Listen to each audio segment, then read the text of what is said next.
حضرت عمر فاروق رضی اللہ تعالی عنہ نے حضرت سعید بن عامر کو کسی علاقے کا گورنر بنا دیا۔ 6 ماہ بعد حضرت عمر فاروق رضی اللہ تعالی عنہ اس علاقے میں گئے، لوگوں کو بلایا، ساتھ میں گورنر کو بھی بلایا، لوگوں سے پوچھا کہ گورنر صاحب کی کوئی شکایت ہے تو بتائیں۔ لوگوں نے کہا حضرت جی گورنر کی ہمارے پاس 4 شکایتیں ہیں۔ پہلی شکایت یہ ہے کہ ہمارے گورنر جب نئے آئے تھے تو فجر کی نماز کے فوراً بعد بھی لوگوں کے مسائل سنتے، ان کا حل بھی نکالتے۔ اب حالت یہ ہے کہ فجر کی نماز کے فوراً بعد یہ گھر چلے جاتے ہیں، 8 بجنے کے بعد ہمارے ہاں پیش ہوتے ہیں، 8 بجے تک ہمیں انتظار کرنا پڑتا ہے گورنر کا، لہذا ہمیں وہ گورنر دیا جائے جو فجر کی نماز کے بعد بھی ہماری بات سنے۔ کہا دوسری شکایت یہ ہے کہ ہمارے گورنر صاحب صرف دن کو ہی ملاقات کرتے ہیں، رات کو تو ملتے ہی نہیں۔ تیسری شکایت یہ ہے کہ ہمارے گورنر صاحب نے ہفتے میں 1 دن مقرر کر رکھا ہے، اس دن تو کسی سے ملاقات کرتے ہی نہیں۔ اور چوتھی شکایت یہ ہے کہ کبھی کبھی روتے ہیں تو بے ہوش ہو جاتے ہیں۔ لوگوں کی شکایات سن کر حضرت عمر فاروق رضی اللہ تعالی عنہ نے حضرت سعید بن عامر کی طرف دیکھا، فرمایا سعید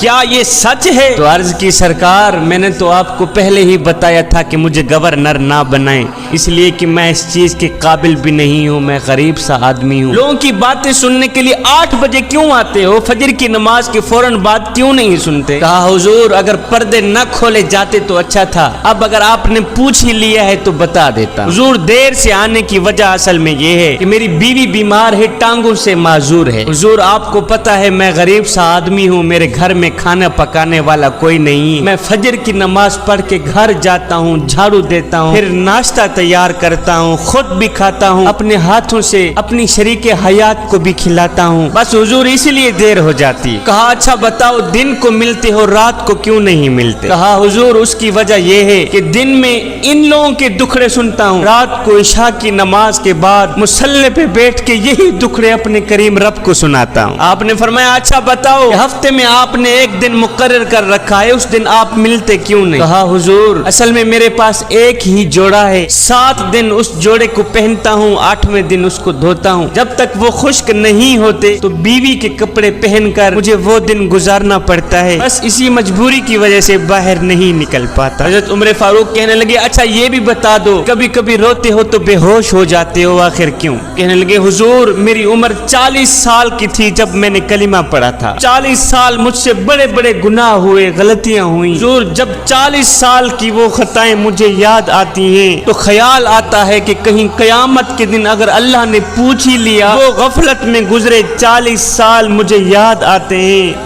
تو میں روتا ہوں، بے ہوش ہو جاتا ہوں۔